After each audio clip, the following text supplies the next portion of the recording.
اللهم صل على محمد وآل محمد.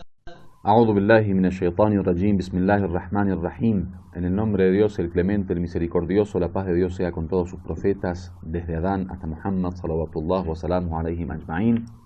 La clase de hoy tiene que ver con la dimensión ética y moral. Si recuerdan, nosotros habíamos hablado de que el Islam se compone de fe, creencia, lo que llamamos cosmovisión o doctrina, de la ideología o lo que llamamos la ley, la constitución y las normas islámicas, las leyes prácticas o la sharia, y la tercera dimensión, habíamos dicho, es la dimensión ética y moral. Hoy hablaremos un poco acerca de la dimensión ética y moral en el Islam. La moral del ser humano, que tiene que ver con su carácter y que tiene que ver con su interior, los estados de su corazón, los estados de su alma, son llamados en árabe akhlaq. Akhlaq es el plural de khuluq, que significa justamente carácter.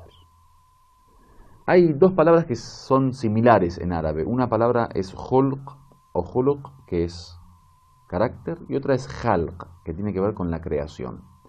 Los árabes, cuando hablan de khalq y khulq, hablan de la apariencia del hombre y del interior del hombre, de la forma externa y de la forma interna. Si hablamos de la forma externa, hablamos del khalq, de la creación, la forma de creación a nivel físico. Si hablamos de la parte interna del ser humano, hablamos de khulq. El plural de khulq es akhlaq, y es lo que llaman en árabe justamente moral. La ciencia que se ocupa del estudio de la moral es la ética, y es una ciencia que se asimila a la medicina, así como el cuerpo, para estar sano, para estar óptimo en su funcionamiento, necesita de una medicina que lo vaya protegiendo, que lo vaya guiando, que lo vaya cuidando, que lo vaya curando.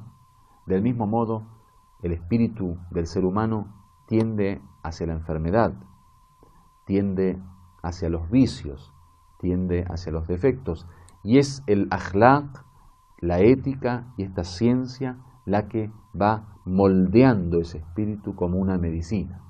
Entonces muchos comparan justamente a la ciencia de la ética como la medicina del alma, como la medicina del corazón y del espíritu.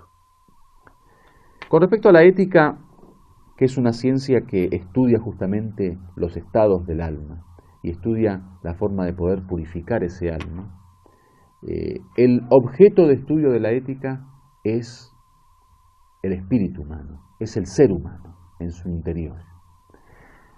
Ustedes saben muy bien que en la cosmovisión espiritual, en muchas religiones, generalmente cuando se habla del ser humano se habla de un ser que tiene dos dimensiones, una dimensión física y material y una dimensión espiritual, es decir, el ser humano es un ser bidimensional. Ahora, cada una de estas dimensiones, la corporal y física por un lado, y la espiritual, psicológica por otro lado, van a tomar caminos que de alguna forma se enfrentan. Muchas de las cuestiones que dan placer al cuerpo en realidad se transforman en dolor espiritual para el alma humana.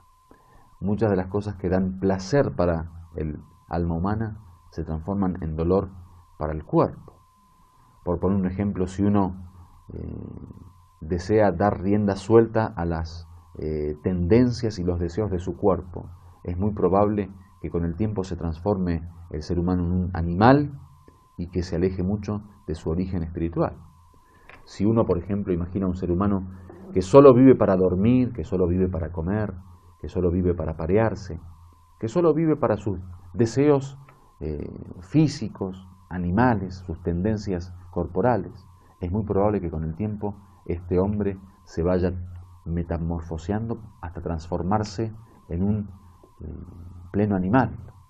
Entonces, la ética en el Islam, la moral del ser humano, es la que lo trae hacia este camino de equilibrio en el desarrollo de estas dos dimensiones, la corporal y la espiritual. La ética como ciencia es esa ciencia que ayuda al ser humano a poder acabar con sus vicios y a poder transformar esos huecos o esos espacios vacíos en virtudes. En el akhlaq o en la ética islámica se habla de que las enseñanzas del Corán y de la tradición profética tienen que ver con ir formando un espíritu equilibrado, en donde todas las potencialidades del hombre puedan desarrollarse y crecer equilibradamente. En la ética islámica, y hoy estamos hablando simplemente en un resumen, no vamos a entrar en detalles porque ya a futuro verán detalles sobre esta ciencia. En la ética islámica se habla de la lucha entre estos dos campos, el campo de Dios y el campo de Satanás. Se habla del corazón como un campo de batalla en donde constantemente estos dos ejércitos están luchando. El ejército que quiere llevar al hombre hacia la pura naturaleza animal y el ejército que quiere llevar al hombre hacia la naturaleza celestial. El Islam viene para unir estas dos corrientes, estos dos ejércitos, estos dos campos y transformarlos en un ser humano equilibrado en donde todas las potencialidades, tanto físicas, corporales como espirituales y psicológicas, puedan desarrollarse de una forma equilibrada. En el Islam se habla de la ética basada en la gran lucha. Se cree que la gran lucha es la lucha que tiene constantemente el ser humano con su ego, en contra de su ego. El profeta, luego de una batalla, los musulmanes se habían dirigido al encuentro con el profeta dijo, han regresado de la pequeña batalla y ahora les queda la gran batalla, lo que en árabe llaman al-jihadul asghar y al-jihadul akbar. Al-jihadul asghar es la pequeña batalla, que es la batalla de un ejército en contra de un enemigo. Por ejemplo, si alguien ocupa una tierra islámica, los musulmanes deben defender su tierra y sus derechos, entonces a través de una batalla o una guerra es, la responsabilidad de los musulmanes defender su territorio. A eso le llaman en árabe al-jihadul asghar, o sea, la pequeña batalla o la pequeña lucha.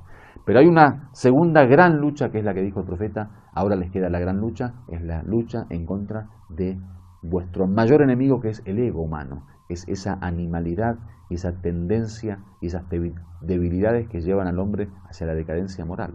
El Islam viene para que en esa lucha estos dos ejércitos estén constantemente conscientes de que quien gane se apodera del ser humano. Por eso tenemos narraciones que dicen que el ser humano está entre la animalidad y la angelicalidad.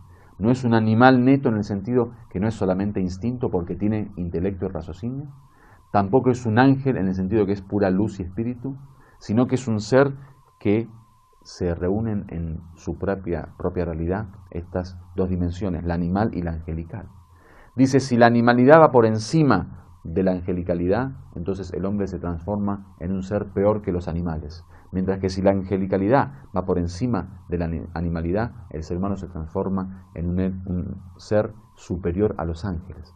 Por lo tanto, esta lucha interna es lo que llamamos en el Islam al-jihadul akbar, la gran lucha, que es el objetivo primordial de la visión ética y moral.